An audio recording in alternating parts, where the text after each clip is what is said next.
आला चमकत बिजली जसा, आला चमकत बिजली जसा, माझ्या जाळ्यात गावला मासा, गोगावला मासा, गोगावला मासा. तुला पाहते रे, तुला पाहते, जरी आंधळी मी तुला पाहते. की भक्त का पाहतो ईश्वराला, नदी न्याहळी का कधी सागराला. कधी भक्त का पाहतो ईश्वराला, नदी न्याहळी का कधी सागराला. तिच्या सारखी मी सदा वाहते रे, तुला पाहते रे, तुला पाहते, जरी आंधळी मी तुला पाहते.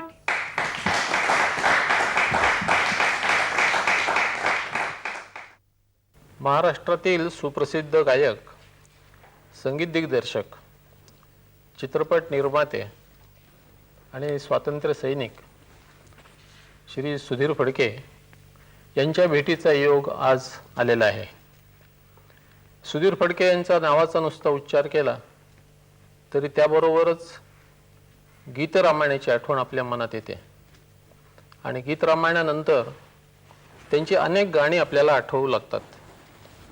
उदाहरणार्थ, वेदमंत्र हो नामा वंदे वंदे मातरम, अपराध मीच केला शिक्षा तुझ्या कपाळी, डोळ्यात वाच माझ्या तू गीत भावनांचे, त्या तिथे पलीकडे थकले रे नंदलाला, झाला महार पंढरीनाथ, फुलापरी विचेन प्रीतीचे रम्य आपुल्या क्षण, मोठं मोठं डोळं, आणि अशी अनेक गीतं त्याच्यामध्ये असतात. आणि हो, तोच चंद्रमा नभात राहिलं किंवा तुझे गीत गाण्यासाठी याचाही उल्लेख करता येईल. आणि याबरोबर अनेक चित्रपट हे आठवत राहतात. माया बाजार आहे, सीता स्वयंवर आहे, पुढचं पाऊल, लाखाची गोष्ट, जीवाचा सखा आणि इतर अनेक. हे सगळं आठवत असताना आपल्या मनामध्ये एक भाववृत्ती, एक वातावरण निर्माण होतं, एक आनंदवृत्ती निर्माण होते. आणि हे जे वातावरण मनात निर्माण होतं ते बाबूजींचं आणि आपलं नातं आहे. आणि या नात्याचं जाळं अगदी जगभर पसरलेलं आहे. सुधीर फडके यांना सगळेजण बाबूजी म्हणतात. त्यात आपल्या समोर आहेत, हातचं न राखता बोलणारे, रसिकांशी संभाषण करण्यास सदैव उत्सुक. आज त्यांनी दिगंत कीर्ती मिळवलेली आहे. याच्या मागे त्यांचे काही उपजत गुण आहेत, पण त्यामागे खडतर तपश्चर्या आहे, नियतीचे खेळ आहेत. आणि हे सगळं जाणून घेण्याची संधी आज आपल्या पुढे आलेली आहे. आपण अमुक अमुक आहोत याचा बोध माणसाला केव्हा होतो हे जाणायला मी अगदी उत्सुक असतो. की मी गायक आहे, मी नट आहे, मी चित्रकार आहे, मी लेखक आहे, असा काहीतरी साक्षात्कार माणसाला होत असतो. तर बाबूजी, मला पहिल्यांदा आपल्याला असं विचारावं असं वाटतं की मी गायक आहे आणि हे माझं क्षेत्र आहे, याची जाणीव तुम्हाला कशी काय झाली? खरं म्हणजे मी इतक्या लहान वयामध्ये गायला लागलो म्हणे. बरं. माझे वडील किंवा माझे मामा किंवा असं कोणतरी सांगत असत की 2-2.5 वर्षाचा असताना मी आमच्या घराच्या समोरून बाहेरून कोणी बैरागी गात असला किंवा एखादा भिकारी गात असला किंवा कोणीही असा कोणी, तर मी अगदी हुबेहूब तसंच मी गुणगुणत असे असं मला सांगितलं गेलं लहानपणी. तेव्हा मला केव्हा मी ओळखायला लागलो स्वतः मी गातो म्हणून याची मला कल्पना नाही आहे.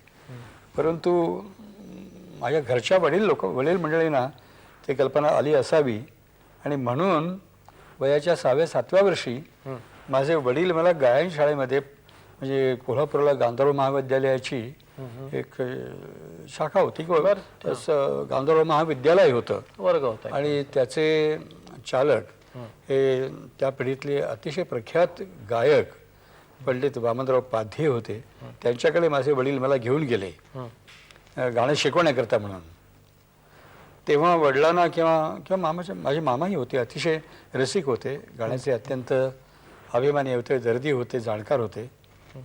तर त्यांच्या सांगण्यावरून म्हणा किंवा माझ्या वडिलांनाही असं वाटलं म्हणून म्हणा, मला पाध्यभावांच्याकडे ज्या अर्थी गाणं शिकवायला घेऊन गेले 6व्या-7व्या वर्षीच, त्या अर्थी त्यांना हे समजलं असलं पाहिजे म्हणजे माझ्या अगोदर की माझा गळा चांगला आहे आणि माझ्या गळ्यातून जर मी गाणं शिकलो तर चांगल्या तऱ्हेनं गाणी येण्याची शक्यता आहे, त्यांना कळलं असलं पाहिजे. बरं. मग पाध्यबुवांनी पहिल्यांदा परीक्षा काही घेतली का? घेतली तर हां. पाध्यभावाने मला विचारलं की काही म्हणून दाखवतोस का? बरं. तर मी 1-2 पदं म्हटली म्हणजे शास्त्रीय हां. चिजा म्हणा. बरं.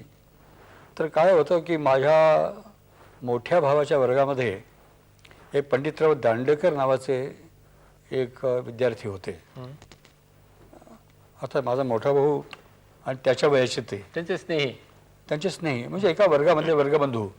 तर आमच्या घरी नेहमी यायचे. ते उत्तम गायक होते आणि ते पाध्यभावांचे शिष्य होते आणि आमच्याकडे नेहमी येत असल्यामुळे त्यांनी मला काही गाणी शिकवली होती.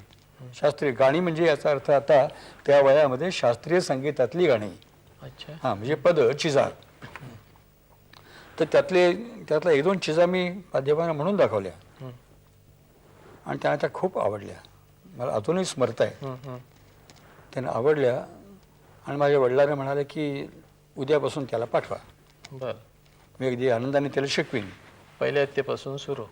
आणि नाही आणखीन एक विशेष गोष्ट घडली की वास्तविक 5 इयत्ता होत्या म्हणजे 5 पहिला वर्ग, दुसरा वर्ग, तिसरा वर्ग, चौथा वर्ग आणि शेवटचा वर्ग म्हणजे 5वा. म्हणजे ज्या 5व्या वर्गामध्ये जो प्रवीण झाला तो विद्यार्थी अतिशय उत्तम गायक म्हणून तयार झाला असा त्याचा अर्थ होता. तर मला बुवानी, आम्ही त्यांना बुवाच म्हणत असू, मला एकदम 3ऱ्या वर्गात बसवलं, पहिल्या 2ऱ्या वर्गात नाही. आणि तिथे मी जेव्हा शिकायला लागलो तेव्हा तुमचा प्रश्न होता की मला कसं केव्हा कळायला लागलं मी गायक आहे. परंतु कसं कळायला लागलं हे तुम्हाला सांगितलं. पण आता बोलण्याच्या ओघामध्ये आणखीन एक गोष्टी सांगून टाकतो की बुवानी एक शिकायला मी सुरुवात केल्यापासून एक 4-5 महिन्यांचा काळ गेला असेल आणि मला सांगितलं की माझं नाव जन्मनाव राम आहे, रामचंद्र. हां. तेव्हा त्यावेळी काळी मला रामच म्हणत असत. तर बुवा म्हणाले की राम, तुझ्या वडिलांना तू सांगून ये उद्या की 1 तास नाही मी 2 तासांनी घरी परत येईन. म्हणजे 5 ते 6 मी शिकत असे तर 6 ते 7 म्हणजे 5ला मी विद्यालयात येईन आणि 7 नंतर मी घरी येईन असं त्यांनी मला सांगितलं. आणि त्या वर्गामध्ये 4थ्या वर्गामध्ये ते मला नुसतं ऐकवायला बसत, गाणं ऐकायला. जे ते शिकवत असत वरच्या वर्गातल्या विद्यार्थ्यांना ते ऐकायला मला बसवत. त्यानंतर एक आणखीन 7-8 महिने किंवा वर्ष गेलं असेल. मग बुवानी सांगितलं की वडिलांना सांगून येता घरी मी 5 वाजता विद्यालयात जाईन आणि 9 वाजता रात्री परत येईन. आणि अगदी शेवटच्या वर्गामध्ये त्यांनी मला बसवायला सुरुवात केली. आणि पुढची 2-3 वर्ष मी सतत 4-4 तास विद्यालयामध्ये शिकत असे आणि वरच्या वर्गामधल्या विद्यार्थ्यांना शिकवत जे बुवा होते ते ऐकत असे. आणि मधूनच बुवा मला म्हणायचे एकदम की राम म्हण रे. अच्छा. बरं का म्हण. आणि ते जे शिकवत असत इतर विद्यार्थ्यांना ते बरोबर मी सही सही म्हणून दाखवत असे. बरं का. म्हणजे ह्याचा एक मला आज मी आठवतो तेव्हा की हे बुवानी असं का केलं असेल तर त्याची आज मला जाणीव होते की प्रत्यक्ष शिकणं आणि त्याच्याबरोबर गाणं ऐकत राहणं, श्रवण आणि ते जाणीवेनं ऐकत राहणं याचा उपयोग प्रत्यक्ष शिकण्या इतकाच किंवा किंबहुना थोडासा जास्तच होतो. आणि याची कल्पना बुवांना असल्यामुळे मला जास्तीत जास्त लवकर हे सगळं ज्ञान माझ्यामध्ये यावं या इच्छेनं त्यांनी मला रोज 4-4 तास मला विद्यालयामध्ये ऐकायला आणि शिकवायला असं बसवलं. आणि त्याचा मला असा उपयोग झाला की मला असं वाटतं की 7-8 वर्ष गाणं शिकूनसुद्धा जी समज, ज्ञान म्हणत नाही, जी गाण्याची समज एखाद्याला आली नसती अशी गाण्याची समज मला 3-4 वर्षामध्ये येऊ लागली. असा एखादा कार्यक्रम त्यांनी घडवला का विद्यार्थ्यांच्या नाही, पुढे माझ्या किंवा गाण्याचा असं? कार्यक्रम सांगतो मी. हां हां लक्षात ठेवण्यासारखी गोष्ट आहे हां हां की एक तुम्हाला सांगतो की मला स्वरज्ञान, त्याला नोटेशन असा एक प्रचलित शब्द आहे, तो इंग्लिश असला तरी सुद्धा, स्वरलेखन. पण स्वरज्ञान, स्वरलेखन म्हणा, पण स्वरज्ञान हे मी गाणं शिकायला गेल्यापासून एक 4-5 महिन्यामध्येच मला स्वरज्ञान झालं बरं का. असं किंवा स्वरलेखन येऊ लागलं. कसं येऊ लागलं मला माहीत नाही. ही परमेश्वराची इच्छा असावी किंवा त्याची कृपा असावी. आणि ते इतक्या उत्तम तऱ्हेनं मला स्वरलेखन करता यायला किंवा समजायला लागलं की माझ्या वयाच्या 11व्या वर्षी किंवा 10व्या वर्षीच असेल, कोल्हापुरामध्ये गांधर्व महाविद्यालयाची एक कॉन्फरन्स भरली होती, अखिल भारतीय कॉन्फरन्स. आणि त्या कॉन्फरन्ससाठी मोठमोठे गवई त्या ठिकाणी आले होते. त्यामध्ये विनायकराव पटवर्धन होते, नारायणराव व्यास होते, ओंकारनाथ होते, कानपूरचे बोडस होते आणि असे अनेक गवई त्या ठिकाणी आले होते. प्राध्यापक होतेच होते अर्थात. आणि तिथे मला त्यांनी माझ्यावरती एक प्रयोग केला बरं का. माझं एक प्रात्यक्षिक करून दाखवलं लोकांना. मला त्या व्यासपीठाच्या मधोमध उभं केलं आणि ते सगळे गवई असे गोल अर्धगोलाकार बसले होते. त्यांना ते सांगितले की हा माझा शिष्य आहे, त्याचं वय 10-11 वर्षाचं वय आहे, परंतु त्याला स्वरज्ञान इतकं उत्तम आहे की तुम्ही कोणीही काहीही म्हणावं, कुठल्याही रागामध्ये, मग एखादा ख्यालाची एखादी ओळ म्हणावी, एखादी तान म्हणावी, एखादा तराणा म्हणावा, एखादा आलाप घ्यावा, तो दुसऱ्या ऐकल्याबरोबर दुसऱ्या क्षणी त्याचं सही नोटेशन तो गाऊन दाखवेल.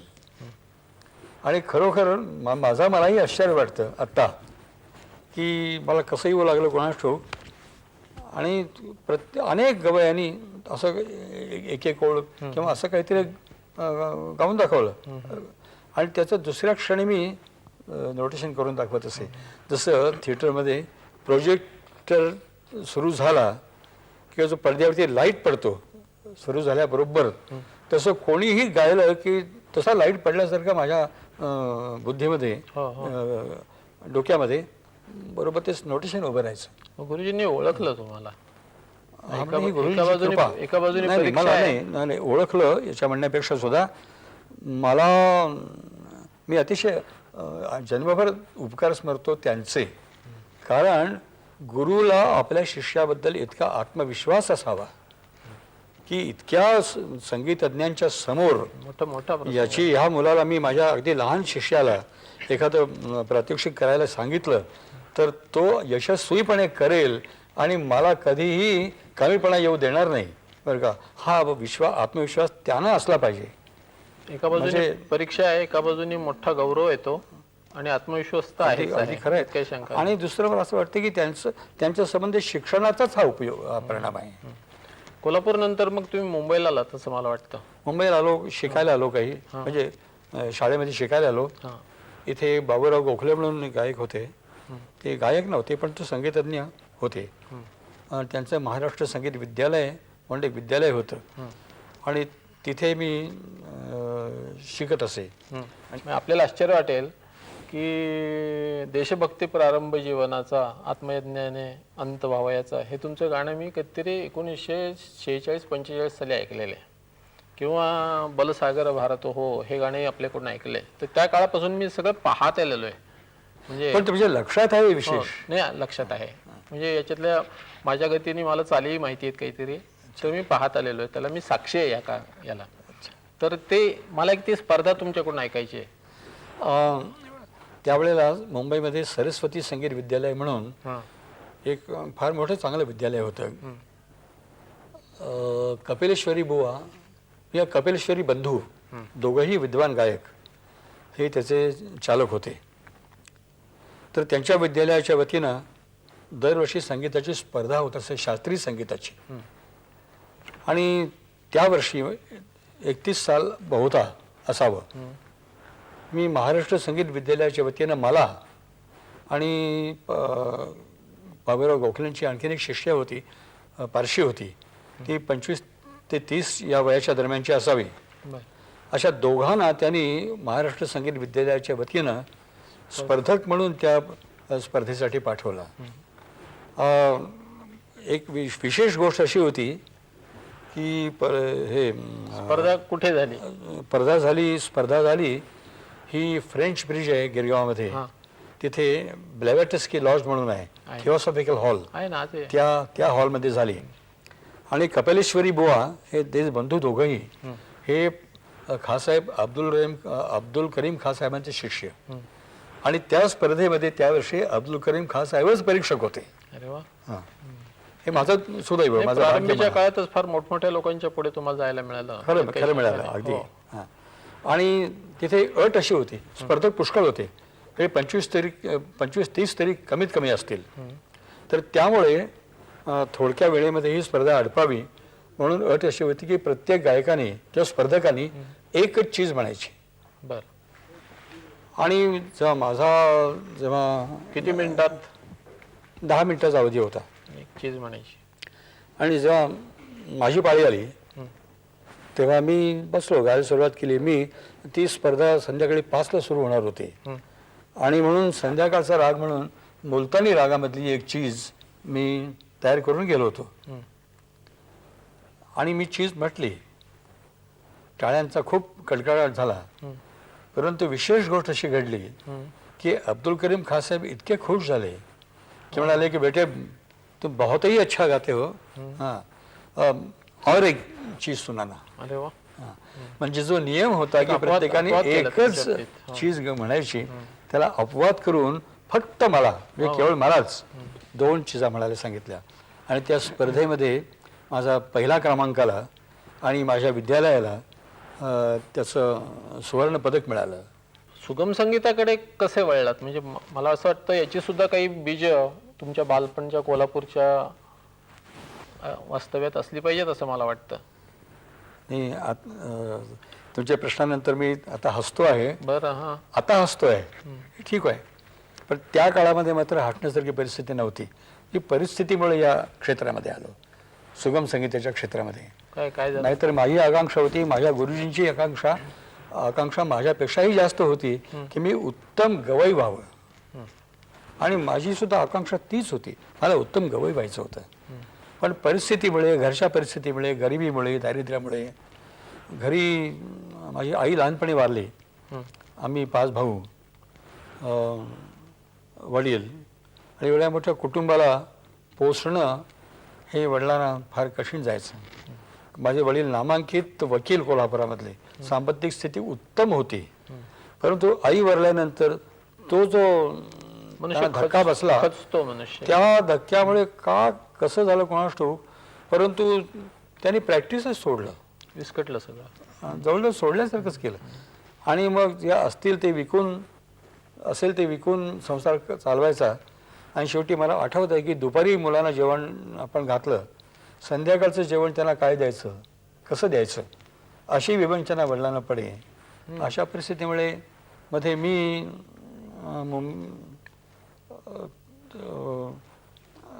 त्यात आता जरा वर चालतो म्हणजे आठवण्याचा प्रयत्न करतो. त्यावेळेला काही सांगतो ना, नियती काय काय घडवते आपल्याला कल्पना नसते. आणि ज्या वेळेला जे काही नियतीने घडवलेलं असतं त्याचा अनेक वेळेला आपल्याला खूप त्रास होतो, दुःख होतं. असं वाटतं की त्यावेळेस आयुष्य संपलेलं बरं. परंतु काही काळ गेल्यानंतर असं वाटतं की अरे ते असं असं घडलं, त्याला पुढे आणि त्याच्यामुळे हा मला आजचा चांगला काळ आला. असं अनेक वेळा माझ्या आयुष्यामध्ये घडलेलं आहे. त्यावेळेला असंच घडलं की मी शेवटी मीही काही पैसे मिळवले पाहिजेत.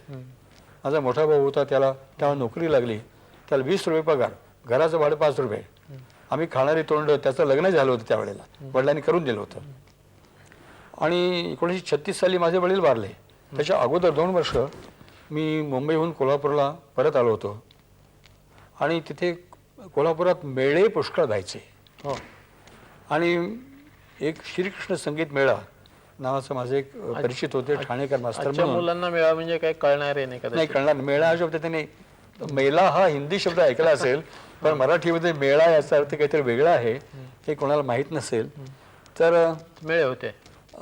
तिथे मी त्या मेळ्यामध्ये मी शिकवत असे गाणी आणि गातही असे. बर. तर मी जसा गात असे त्या मेळ्याचं नाव होतं श्रीकृष्ण संगीत मेळा. तर तसंच माझ्या बरोबरच एक माझ्याच वयाचा लक्ष्मण बैरळेकर या नावाचा एक विद्यार्थी होता आणि त्यांनी त्यावेळेला भक्त प्रल्हाद नावाचा एक चित्रपट मराठी हिंदी अशा दोन्ही भाषांमध्ये निघालेला होता. त्यांनी प्रल्हादाचं काम केलं होतं. परंतु त्याचा गळा इतका अप्रतिम, म्हणजे माझा गळा चांगला होता, हां मला माहिती आहे, परंतु त्याचं गाणं ऐकल्यानंतर मी खरं सांगतो मला स्वतः गायची लाजच वाटायची. अच्छा. अतिशय, आणि गाण्यातले सगळे प्रकार तो अतिशय उत्तम म्हणत असे. गझल अतिशय उत्तम म्हणत असे, भजनं म्हणत असे, नाटकातली गाणी म्हणत असे, सुगम संगीत ज्याला म्हणतात अशी पदं म्हणत असे. आणि तो शिकवत असे मेळ्यामध्ये, मी शिकवत असे, आणि मीही गात असे आणि तोही गात असे मेळ्यामध्ये. तर मी गायलो म्हणजे ठीक आहे, मग ऐकायचे लोक. मी शास्त्रीय एखादी चीज म्हणत असे किंवा एखाद्या नाटकातलं पद कुठं चुकून ऐकलं असेल तर ते म्हणत असे. परंतु लक्ष्मण बेर्डेकर एखादं गाणं गायला की प्रचंड टाळ्या, काय कौतुक त्याचं व्हायचं आणि मला आनंद व्हायचा त्याचं कौतुक होतंय म्हणून. पण मला ही खंत असायची, मला का नाही असं गाता येत, आणि मला हे परमेश्वराने हे मला का नाही दिलं, माझ्या गळ्यात हे का नाही दिलं, तसं याला दिलं तसं. आणि ह्या विचारामधून आपल्यात काहीतरी बदल झाला पाहिजे, आपण बदल केला पाहिजे. तुमचे आणखीन एक तुम्ही मला बोलताना सांगितलं होतं एक सोळंकूरकर काहीतरी. हा बरोबर आहे. हो ना. आता हाच असा लक्ष्मण बेर्डेकर. तसाच आणखीन एक मी कोल्हापूरला विद्यापीठ हायस्कूलमध्ये शिकत होतो, तर माझ्या वर्गामध्येच पुरुषोत्तम सोळंकूरकर म्हणून एक विद्यार्थी होता. तो काही प्रमाणात म्हटलं तर बेर्डेकर पेक्षाही सबाई. आवाज अप्रतिम, शास्त्रीय गायचा, सुगम संगीत अप्रतिम गायचा, नाटकातली पदं उत्तम गायचा, आणि सगळे प्रकार. आणि तो या मेळ्यामध्ये ना, तो त्यांचा स्वतंत्र मेळा होता, यशवंत संगीत मेळा म्हणून. परंतु त्या दोघांचं गाणं ऐकल्यानंतर असं वाटलं की नाही, आपण शिकलो खरं, ख्याल गातो, उत्तम गातो, परंतु शेवटी लोकांच्या समोर आपण गायला बसलो तर आपल्यापेक्षा जास्त वाहवा हे ताबडतोब 2 क्षणात मिळवतात, बरं का. हे आपल्याला यायला पाहिजे. आणि म्हणून मी त्याचा ध्यास घेतला. मग बालगंधर्वांची गाणी ऐकली. बालगंधर्वांची सुदैवाने मी 2-3 नाटकं पाहिली होती, माझ्या वडिलांनी मला दाखवली होती. मग त्यांच्या रेकॉर्ड्स ऐकायला सुरुवात केली. तसं हिराबाई बडोदेकर त्या काळातल्या नामवंत आणि अतिशय गोड गायिका. गाणं हे गोड असतं ऐकायला, हे ज्यांनी पहिल्यांदा पटवलं लोकांना, अशा त्या हिराबाई बडोदेकर. म्हणजे शास्त्रीय संगीत सुद्धा गोड असतं. माझे एक शेजारी होते, ते नेहमी म्हणायचे की हिराबाईचं गाणं मला इतकं आवडतं की पौर्णिमा असावी, नौकेत बसलेलं असावं आणि गाणं ऐकता ऐकता ती नाव बुडावी असं मला वाटतं. या पद्धतीने मी हिराबाईच्या संबंधात ऐकले. तर मी इतक्या रेकॉर्ड्स त्यांच्या ऐकल्या. आणि गंधर्वांचं गाणं विशेषतः गळ्यामध्ये, माझ्या गळ्यातून जसं गंधर्वांच्या गळ्यातून येतं तसं यायला पाहिजे. आणि तसं म्हणजे नुसतं स्वरलेखन केलं तर ते स्वर नव्हे नुसते, तर ज्या वजनाने, ज्या भावनेनी ते गातात, ती भावना आणि ते वजन, लईचं वजन, स्वरांचं वजन आणि ते सगळं भावनांचं, हे सगळं तसंच्या तसं आपल्या गळ्यामधून यायला पाहिजे. असा वेळ लागल्यासारखा मी अभ्यास केला, 1, 2 वर्ष, 3 वर्ष. आणि तुम्हाला त्याचा परिणाम सांगतो. असं झाला की मी पुन्हा जेव्हा मी याला आलो 36 साली, पुन्हा कोल्हापूर मुंबईला आलो, त्यावेळेला निमकर नावाचे एक ग्रस्त ऑल इंडिया रेडिओमध्ये त्यावेळेच्या काम करत असत. तर ते माझ्या मोठ्या भावाबरोबर मी त्या खानावळीमध्ये जेवत होतो. डेक्कन क्लब म्हणून होता, तिथे तेही जेवायला येत होते. आणि त्यांनी मला, माझ्या भावाला विचारलं, अरे हा तुझा भाऊ का धाकटा? हो. तू गात होता का? हो. तर त्यांनी अब्दुल करीम खान साहेबांच्या हस्ते मला जे पारितोषिक मिळालं होतं, तर त्या स्पर्धेच्या वेळेला ते उपस्थित होते आणि त्यांनी माझं गाणं ऐकलं होतं. आणि त्यांनी माझ्या भावाला विचारलं, हा गाईल का, का रेडिओला गाईल का? म्हणाल काय येईल. मग माझ्या भावाने त्यांची भेट करून दिली आणि 1937 सालापासून फेब्रुवारीपासून मी रेडिओमध्ये गायला लागलो. 1939 साली हां नाही 19 या दिवशी बरं हिटलरने पोलंडवरती स्वारी केली आणि महायुद्ध सुरू झालं. त्याच दिवशी माझ्या जीवनातलं युद्ध सुरू झालं. मी मुंबई सोडली पोटासाठी. अच्छा का सोडली विचारू नका, बरं. कारण तो फार लांबचा विषय नाही, आहे, हां. म्हणजे वेळ खाणारा विषय हो आहे. हो आणि अक्षरशः मी त्यावेळेला मुंबईमध्ये फुटपाथवर झोपत होतो. 5-5, 6-7 दिवस पोटात अन्न म्हणून जे म्हणतात चला भात आमटी पोळी असं हे कधी जेवायला मिळायचं नाही. कसे ते दिवस काढायचे आणि शेवटी अगदी TBची पहिली स्टेज अशा अवस्थेपर्यंत येऊन पोचलो होतो. एक माझा मित्र होता वैद्यकुमार रायकर म्हणून, त्यांनी मला सांगितलं तू ताबडतोब मुंबई सोड नाहीतर इथे मरशील. आणि म्हणून मुंबई मी सोडली गाण्याच्या निमित्ताने भीक मागत हिंडण्यासाठी म्हणून. आणि प्रत्येक गावी जायचं.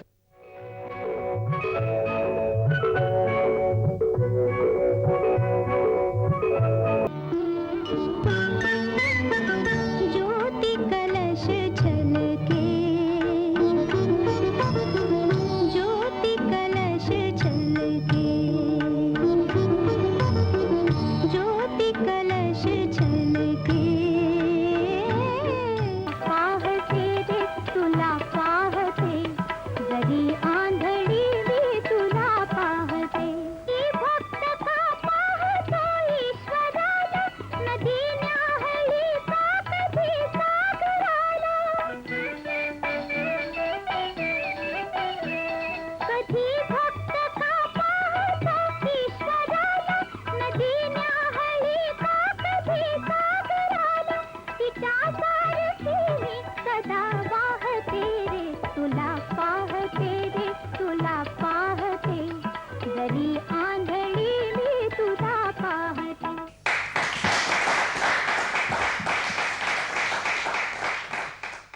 बिहारमध्ये तुम्हाला एक चांगला अनुभव आलेला आहे. पण बिहारमध्ये आलेला आहे अनुभव. मी बिहारमध्ये एक गयेच्या मंदिरामध्ये गायलो आणि तिथल्या पुजाऱ्यांनी देवाच्या गळ्यातला हार काढला आणि माझ्या गळ्यात घातला. मोठा हे माझं अतिशय अत्यंत पुण्य आहे, मोठं पुण्य लाभलेलं आहे. आणि तिथेच मी महाराष्ट्र मंडळातही गायलो.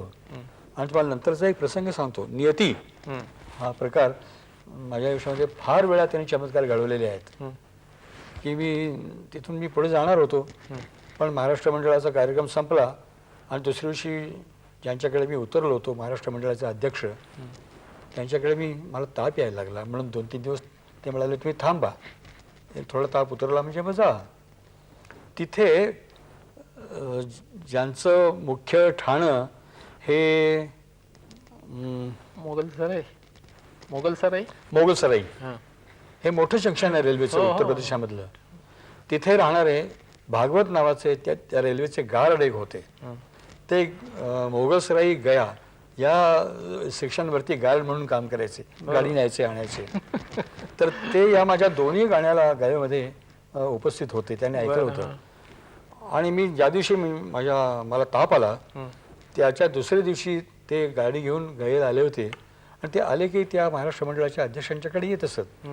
त्यांनी मला पाहिलं मला ताप आलाय म्हणून. मग ते म्हणाले असं करा फडके, मी तुम्हाला माझ्या बंगल्यामध्ये मोगलसराईला घेऊन जातो आणि तुम्ही 8-10 दिवस विश्रांती घ्या आणि पूर्ण बरे झालात म्हणजे मग तुम्ही पुढे जा. आणि मला ते फर्स्ट क्लासमधून आघाडीच्या मोगलसराईला घेऊन गेले. आयुष्यामध्ये आतून फर्स्ट क्लास पाहण्याचा आणि प्रत्यक्ष फर्स्ट क्लासमध्ये बसण्याचा पहिला प्रसंग. आणि तिथे मात्र एक नियतीने जे ठरवलं होतं त्यातली अत्यंत भाग्यशाली अशी बाजू दुसरी अशी होती की त्या भागवतांच्या घरामध्ये ग्रॉमोफोन होता आणि खूप रेकॉर्ड्स होत्या. आणि त्याच्यामध्ये सैगल, काननमाला, काननबाला, केसीडे, पंकज मलिक यांच्या रेकॉर्ड्स होत्या खूप. ही गोष्ट आहे 1939 सालची गोष्ट आहे. आणि मला म्हणाले की हे अंथरूण इथं झोपायचं आहे, कंटाळा आला की रेकॉर्ड लावायच्या. हां, आणखीन कंटाळा आला तर थोडंसं बागेत फिरायचं, पण बाहेर जायचं नाही. त्यामुळे मी सैगलांच्या म्हणजे सगळ्यांच्या गाण्याचा मी वेडा झालोच होतो. सगळं राष्ट्रच वेडं झालं होतं. हे भागवत पुराणातच शोभण्याजोगं आहे. अद्भुत आहे. अद्भुत आहे. सांगतो की सगळ्यांच्या गाण्याच्या रेकॉर्ड्स जेव्हा प्रत्यक्ष मला ऐकायला मिळाल्या, सगळ्या रेकॉर्ड्स त्यांच्या मी 10-15 वेळा 25-25 वेळा ऐकल्या असतील. म्हणजे या बाजूचं रेकॉर्ड बाजूला स्पिन ठेवली त्याची दुसऱ्या बाजूने आवाज येईल इतकं एक असं इतक्या वेळेला ती गाणी मी ऐकलेली आहेत त्याच्या रेकॉर्ड्स. आणि त्याचा परिणाम असा झाला की मला एक मोठं शिक्षण मिळालं की भावनेनं गावं कसं, शब्दांचे उच्चार कसे करावेत. हे मी बालगंधर्वांच्याकडून शिकलोच होतो. मी बालगंधर्वांचा आणि हिराबाईंचा एकलव्यासारखा शिष्य आहे. प्रत्यक्ष त्यांच्याकडे शिकलो नाही, परंतु ऐकून मात्र मी त्यांना गुरु मानतो. जसं पाद्यभावांना गुरु मानतो तसं या दोघांनाही मी गुरुच मानतो. तसं सैगलांच्यामुळे मला शब्द उच्चारावेत कसे आणि त्याचा भाव व्यक्त कसा करावा आणि तो आपल्या गळ्यातून कशा तऱ्हेने व्यक्त करावा हे सगळे सैगलांच्या गाण्यातून शिकलो मी. आणि त्याचा पुढे मला असा उपयोग झाला की पुढे कधीही माझं गाणं कोणाला आवडलं नाही असं झालं नाही. चित्रपट संगीताला मग नंतर कधी प्रारंभ केला? चित्रपट काय झालं, मी नंतर HMV मध्ये नोकरीला लागलो, हिज मास्टर्स व्हॉइस या कंपनीमध्ये. आणि तिथे सगळं सुगम संगीतच असे आणि चित्रपट संगीतच असे. त्या काळामध्ये चित्रपटाची गाणी असत, त्या गाण्यांचं रेकॉर्डिंग जसं चित्रपट स्टुडिओमध्ये होत असे तसंच ग्रामोफोन रेकॉर्ड त्याच्या ज्या निघायच्या त्या ग्रामोफोन रेकॉर्ड्ससाठी म्हणून HMVच्या स्टुडिओत जाऊन पुन्हा ती गाणी रेकॉर्ड करावी लागत.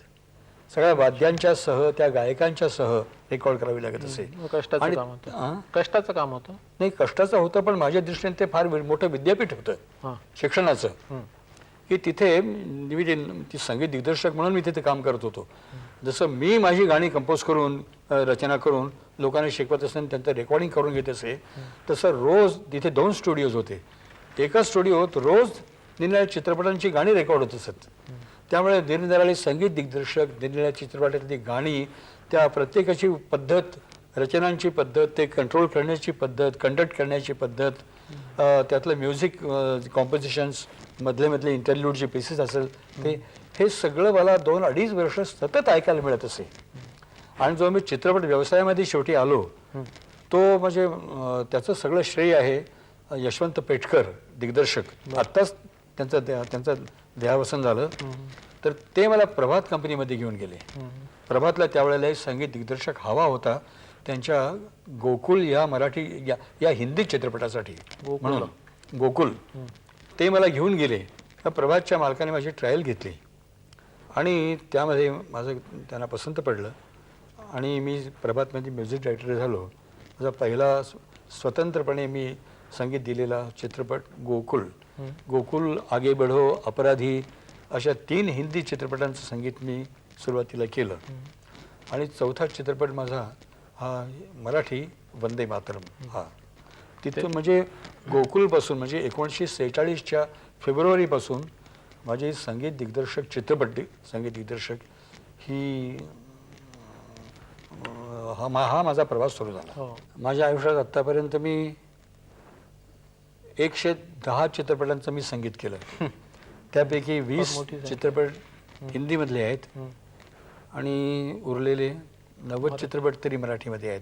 गेल्या 10 वर्षामध्ये मी हा सगळा प्रांत स्थगित केलेला आहे. संगीत दिग्दर्शनाचा, पार्श्वगायनाचा वगैरे हा दोन्ही भाग. कारण मी जो एक काय म्हणायचं त्याला प्रोजेक्ट हातामध्ये घेतलेला आहे स्वातंत्र्यवीर सावरकरांच्या जीवनावर चित्रपट करण्याचा, तर असं ठरवलं की हे एक व्रत घेतलेलं आहे आणि ते व्रत पूर्ण होईपर्यंत इतर काहीही करायचं नाही. तुमच्या आयुष्यात काही मजेशीर योग आलेले आहेत? म्हणजे ज्यांना गुरु मानलं त्यांना शिकवायचा योग येणं आयुष्यात आलाय. शिष्य जसं तयार करणं तसं आलाय. तर ते कसं काय? मी ज्यांना एकलव्यासारखं गुरु मानलं, एकलव्याने जसं गुरु मानलं द्रोणाचार्यानं तसं बालगंधर्व आणि हिराबाई. बरं. तर हिराबाईंना मी हिज मास्टर्स व्हॉइसमध्ये नोकरी करत असतानाच मला वसंतराव कामेरकर तिथे प्रमुख अधिकारी होते. ते म्हणाले, तू हिराबाई बडोदेकरांसाठी 2 गाणी करशील का? म्हणजे मी करतो. मनात धाकधूक भयंकर, छातीत धडधडत होतं. मी 2 गाणी तयार केली. एक नंदलाला नाच रे ब्रिजलाला हे, आणि दुसरं विनवित शबरी रघुराया रे, हे राजा बडींची कविता. आणि त्यांच्या घरी गेलो. वसंतराव कामेरकर मला घेऊन गेले आणि मी घरी गेलो आणि प्रत्यक्ष त्यांची गाठभेट पूर्वी कधीच झालेली नव्हती. मी त्यांच्या पायाला हात लावून नमस्कार केला आणि वसंतरावांनी ओळख करून दिली. या सुधीर फडके आमच्या HME हा संगीत दिग्दर्शक म्हणून काम करतो. त्यांनी तुमच्याकरता 2 चाली तयार केलेल्या आहेत आणि तुम्ही ऐकावं अशी इच्छा आहे. तर हिराबाई म्हणाला, ऐकवा तुम्ही मला. हो, मी ऐकतो कसं लागतं. तर पप्पा असं होण्याची परिस्थिती माझ्यावरती आलेली होती, परंतु मी त्यांना गाणी ऐकवली. कारण मला एवढा विश्वास होता की मी केलेल्या चाली चांगल्या असणार आहेत आणि हिराबाई त्या अतिशय उत्तम गाऊ शकतील. कारण हिराबाई ज्या तऱ्हेनं गातात, त्यांची जी पद्धत आहे त्याच पद्धतीची पद्धतीच्या चाली केल्या आहेत हा एवढा विश्वास होता. म्हणून मी गाऊन दाखवल्या चाली. त्यांना खूप आवडल्या. मग म्हटलं, मग हिराबाई असं करा, मी तुम्हाला आणखीन एकदा ऐकवतो आणि मग तुम्हाला वाटेल तसं तुम्ही म्हणा. नाही असं नाही म्हणाले, असं नाही करायचं. उद्या तुम्ही पुन्हा या आणि मला एक एक चाल एक एक ओळ म्हणून दाखवा. मी त्याचं नोटेशन करेन, त्या पाठ करेन आणि तुम्हाला ऐकवेन आणि तुम्हाला जर आवडलं तर मग मी रेकॉर्ड करेन. हे हिराबाईंचा हा अनुभव. आणि त्यानंतर मी स्वतः चित्रपट निर्माण केले. वंशाचा दिवा, विठ्ठल रखुमाई, रत्नघर, हा माझा मार्ग ऐकला. त्यातला विठ्ठल रखुमाई हा चित्रपट जो होता तो कृष्ण रुक्मिणीपासून तुकारामांच्या पर्यंत अशी ती मालिका होती. त्यामध्ये तुकारामाचं काम बालगंधर्वांनी केलं होतं. मी त्यांना विनंती केली आणि त्याने आनंदाने मान्य केली. आणि तुकारामाला 5 अभंग आहेत तुकारामांचेच. तर ते अभंग त्यांना मी सांगितले, खरं म्हणजे शिकवले. परंतु गुरुला शिकवलं असं म्हणणं हा म्हणजे अप्रस्तुत आहे, म्हणजे खरं नाही. म्हणून मी त्यांना गाणी ती सांगितली आणि त्यांनी अतिशय सुरेख ते अभंग म्हटले. आणि त्यांचे भजनाचे कार्यक्रम त्यानंतर जेव्हा जेव्हा होत असत तेव्हा त्यातले 1-2 भजनं तरी ते आवर्जून म्हणत असत. एक शरण शरण नारायणा म्हणजे प्रख्यात अभंग आहे. आणखीन एक भाग्याची गोष्ट अशी आहे की ज्या हिराबाईंना मी गुरु मानलं त्यांच्या 61ला अध्यक्ष म्हणून मला बोलवलं होतं त्या समारंभाचा. आयुष्यात हा गीतरामायणाचा योग कसा काय आला? हे सगळ्यात महत्त्वाचं तुमच्या आयुष्यातलं एक सोनेरी पान किंवा एक दिप्यमान असा कालखंड आहे हा. गीत रामायण 1955 साली सुरू झालं. हो. 1 एप्रिल 1955 म्हणजे त्या दिवशी रामनवमी होती. हो. परंतु गीत रामायणाचं सगळं श्रेय जर कोणाला द्यायचं असेल तर प्रथम सीताकांत लाड हे पुण्याच्या आकाशवाणीवरती अधिकारी म्हणून होते. आणि सीताकांत लाड हा मनुष्य उत्तमातला उत्तम कार्यक्रम करायचा आणि सगळे कार्यक्रम असेच झाले पाहिजेत असा हट्ट करणारा आणि तसं करून दाखवणारा असा हा मनुष्य होता. आणि दुसरे म्हणजे माडगुळकर. ते दोघंही मित्र, आम्ही तिघही मित्र. तेव्हा त्या दोघांच्या रोज फिरायला जायचे आणि लाडांच्या मनामध्ये अशी कल्पना आली की एक वर्षभर चालणारा एक कार्यक्रम, परंतु वर्षभर श्रोत्यांची उत्कंठा कायम राहील असा असणारा असा एक कार्यक्रम, आठवड्याला एक गीत असावं आणि ते वर्षभर तो सलग एक कार्यक्रम व्हावा अशी कल्पना त्यांच्या मनामध्ये होती. मग या कल्पनेवरती चर्चा करता करता मग त्यातून आटोपशीर एका वर्षामध्ये 52 आठवडे तर 52 गीतं झाली समजा. तर 52 गीतांचा जो काही कथाभाग असेल तो आटोक्यात इतका आटोपशीर असेल कुठली कथा, त्यात रामचरित्र हे ठरलं. आणि अशातून मग गीत रामायण सुरुवात झालं. अर्थात माडगुळकरांनी लिहायचं आणि आकाशवाणीवरती करायचं म्हणजे संगीत मी करायचं. चांगला योग आला. अलिखित होतं. संगीतकाराला चांगला कवी असावा लागतो आणि कवीला चांगला संगीतकारही भेटावा लागतो आणि गायकही असावा लागतो. या 3 चांगले घटक असल्याखेरीज चांगलं होत नाही. आणि तो योग त्या ठिकाणी जुळून आला, काही शंका नाही. श्रोत्यांचा प्रतिसाद कसा मिळत गेला? अप्रतिम प्रतिसाद. तुम्ही काय म्हणजे कोणाला हेवा वाटावा असं. पहिलं गीत झालं रामनवमीच्या पहाटे 5:30च्या सुमाराला पहाटे ते गीत ध्वनिमुद्रित झालं अच्छा. आकाशवाणीच्या स्टुडिओमध्ये पुण्याच्या, आणि 8:45ला ते ब्रॉडकास्ट झालं. मीच गायलो ते पहिलं गीत, स्वये श्री रामप्रभू ऐकती. आणि तो कार्यक्रम शनिवारी झाला, मग रविवारी नाही शुक्रवारी झाला. रामनवमी शुक्रवारी होती, त्यावेळेला शनिवार रविवार तो रिपीट झाला. आणि तो ऐकल्यानंतर श्रोत्यांची जी पत्रं आलेली आहेत त्या पत्रांचा ढीग आणि त्या पत्रांचं नुसतं वाचन केलं, असं वाटलं की आपलं आयुष्य सार्थकी लागलं. आता या क्षणी मरण झालं तरी हरकत नाही, त्या आनंदाचं मरण काही चांगलं हातून झालं अतिशय चांगलं झालं. म्हणजे खूप हातून झालं म्हणजे ते झालं. आता ही जी तुम्ही शब्द अतिशय उत्तम निवडलात. ते केलं नाहीये, ते झालंय. झालं. पण ही गीतरचना आपण जे करता तर चाल कशी बसवली जाते हो, काही थोडंसं सांगू शकता? कवी काव्य कसं करतो, त्याला जसं काही गणित नाही किंवा व्याख्या करता येत नाही, तसंच आहे. चाल होते म्हणजे त्याला उत्तम काव्य असं असावं लागतं. आणि मी खरं सांगू का, मी मुख्यतः काम केलं ते चित्रपटामधून केलं. उगीच काहीतरी बसलो आणि चाल सुचली आहे असं माझ्या आयुष्यात कधी झालं नाही. किंवा एखादं उत्तम काव्य वाचायला मिळालं आपण चाल लावावी असंही मला कधी वाटलं नाही. मी चित्रपटासाठीच मुख्यतः चाली केल्या. मग चित्रपटामधला प्रसंग आणि त्याला अनुरूप अशी काव्यरचना, हे दोन्ही जर पसंत मला पडलं मनाजोगतं, तर ते, आणि जर काव्य खरोखर अतिशय उत्तम असेल तर अनेक वेळेला मी असा अनुभव घेतलेला आहे की ते काव्य वाचताच स्वर डोक्यात यावेत, म्हणजे घटना त्या चालीची आउटलाईन ज्याला म्हणतात अशी डोक्यात यावी, असं अनेक वेळेला घडलेलं आहे. बरोबर. आपल्या पत्नी उत्तम गायिका, हो आणि चिरंजीव श्रीधर फडके हेही गायक आणखीन संगीतकार. हो. आपल्यापासून त्यांनी काय घेतलं, किंवा पत्नीने माझ्यापासून काय घेतलं म्हणण्यापेक्षा पत्नीपासून मी काय घेतलं मला विचारा. अच्छा. की तिने माझ्यासाठी जी सोसलं आहे ती अतिशय उत्तम पार्श्वगायिका, नामवंत पार्श्वगायिका. माझ्या लग्नाच्या अगोदर ललिता देऊळकर म्हणून या नावाने प्रसिद्ध होती. माझ्या लग्नाच्या वेळेला तिने मला सांगितलं की मी गाणं सोडलं तर तुम्हाला चालेल का, नाही गायले तर. कारण तिने खूप हाल, संसार, तिचा संबंध, तिचे वडील वारल्यानंतर तिने भयंकर हाल भोगला. संसार जगवण्याकरता आणि सगळे आपले नातेवाईक किंवा भाऊ बहिणी हे सगळे उत्तम तऱ्हेने उभं राहण्याकरता त्यानं खूप हाल भोगले. आणि ते हाल भोगले म्हणजे पार्श्वगायनामध्ये खूप पैसा मिळवून तो सगळा वडिलांनी काढलेल्या, वडील वारले होते ते कर्ज फेडण्याकरता, कुटुंब जगवण्याकरता त्याने इतके हाल भोगले होते की त्याला गाण्याची आता आणि श्रम करण्याची इच्छा राहिलेली नव्हती. म्हणून तिने स्वतःच्या इच्छेनं गाणं बंद केलं. नंतर माझ्या अनेक काही चित्रपटामध्ये ती हौसेनं गायली आहे. परंतु माझ्या संबंध आयुष्यामध्ये आत्तापर्यंतच्या माझं घर उभं राहिलं, मीही उभा राहिलो, याचं सगळं श्रेय माझ्या पत्नीला आहे. तिनं त्यासाठी मरणप्राय यातना भोगलेल्या आहेत, हाल भोगलेले आहेत. बरं का, तसे मी लहानपणी हाल भोगले, त्याच्यापेक्षाही माझ्यामुळे तिने खूप संसारातले हाल भोगलेले आहेत. तर त्याचं सगळं श्रेय, मग तिच्यापासून मला काय शिकायला मिळालं बा, हा प्रश्न योग्य आहे. श्रीधर भाग्यवान आहे.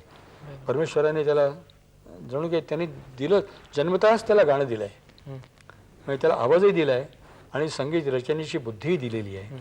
आणि त्याचं आणखीन एक भाग्य असं की लहान जन्मल्यापासून तो आमच्या घरी गाणंच होतं. आई गाणारी, वडील गाणारे, आणि गायक आणि रचनाकार हे दोघेही माझ्या घरीच. माझ्या सगळ्या गाण्याच्या रिहर्सल्स, तालमी माझ्या घरीच चालायच्या. सगळे म्युझिशियन्स माझ्या घरीच यायचे. हे पार्श्वगायक गायिका माझ्या घरी येऊनच गाणे शिकायचे. भाऊजी, तुम्ही तुमचं सगळं आयुष्य उलगडून दाखवलं. एक शेवटचा प्रश्न विचारतो. तुमच्या सगळ्या आयुष्याला एक राष्ट्रभक्तीचं अंग आहे. तुम्ही दादरा नगर हवेलीच्या संग्रामात होता, मुक्ती संग्रामामध्ये होता. त्यानंतर मोहन रानडे यांच्या सुटकेसाठी तुम्ही विमोचन समिती स्थापन केली. ही 2 अंग आहेत, ते तुमचं एक प्रखर असं अंग आहे. आणि याच्यातून तुम्ही आता स्वातंत्र्यवीर सावरकरांवरला चित्रपट काढायला उद्युक्त झालेले आहात, किंवा तो होतोय आता. आणि मला असं कळलं की 96च्या फेब्रुवारीपर्यंत तो तयारसुद्धा होईल. फेब्रुवारी अखेरपर्यंत तो चित्रपट पूर्ण होईल. हां, माझ्या मनात एक प्रश्न असा येतो की सावरकरांचं व्यक्तिमत्व जे आहे ते फार बहुआयामी असं व्यक्तिमत्व आहे. म्हणजे ते स्वातंत्र्यवीर आहेत, ते राजकारणी आहेत, ते विचारवंत आहेत, हिंदुत्वनिष्ठ आहेत, नाना प्रकारच्या अशा गोष्टी आहेत आणि साहित्यिक आणि कवी आहेत. तर हे सगळे घटक एकत्रित तुम्ही कसे आणणार हा माझ्या पुढे एक प्रश्न आहे. तुमच्यापुढे की आमच्यापुढे प्रश्न आहे. कारण चित्रपट 3 तासाचा. स्वातंत्र्यवीर सावरकर हा असा अलौकिक मनुष्य आहे की ज्याच्या प्रत्येक पैलूवरती 3-3 काय 10-10 तासांचा चित्रपट तयार होईल असा तो अलौकिक अद्वितीय माणूस आहे. त्यांचे सगळे पैलू काही प्रमाणात निदान अगदी पुसटते का होईना या चित्रपटामध्ये यावेत अशा तऱ्हेची पटकथा तयार करून घेतलेली आहे. ठीक आहे. आणि मला वाटतं काही प्रमाणात तरी याचं दर्शन प्रेक्षकांना होईल. ठीक आहे. बाबूजी, गेली 50 वर्ष आपण गात राहिलात, पत्नी पुत्र ही यात सहभागी झाली, आपण श्रोत्यांचं मनोरंजन केलं, त्यांना आनंद दिला, सुखदुःखात साथ देणारी गाणी लिहिली, सुसंस्कार केले आणि सगळं आपण हसतमुखाने आणि एक आंतरिक गांभीर्याने केलेलं आहे. आम्ही आपले अतिशय ऋणी आहोत. महाराष्ट्र याची कायम याद ठेवेल. तुमच्यासाठी आमच्या शुभेच्छा. अभिष्टचिंतन. सांगू 1-2 ओळी. आत्तापर्यंत तुम्ही म्हणालात त्यातलं पुष्कळचं खरं आहे तुमच्या दृष्टीने. मला काय वाटतं ते मी सोडा, परंतु एक दुःख घेऊन मी मरणार आहे मनामध्ये की मी पुष्कळ चांगला, माझ्या कल्पनेप्रमाणे मी पुष्कळ चांगला गात असे. गाण्यावरतीच माझं आयुष्य मी उभं केले संबंध. परंतु गेल्या वर्षी माझे बायपास ऑपरेशन झालं आणि त्यानंतर संबंध छातीमध्ये माझ्या पस झाला, पू झाला, सेप्टिक झाला. आणि त्या सेप्टिकमधून बरं होण्याकरता हल्लीच्या डॉक्टरी किंवा ॲलोपॅथीमध्ये काय म्हणतात त्याला, अँटीबायोटिक शिवाय दुसरं औषध नाही.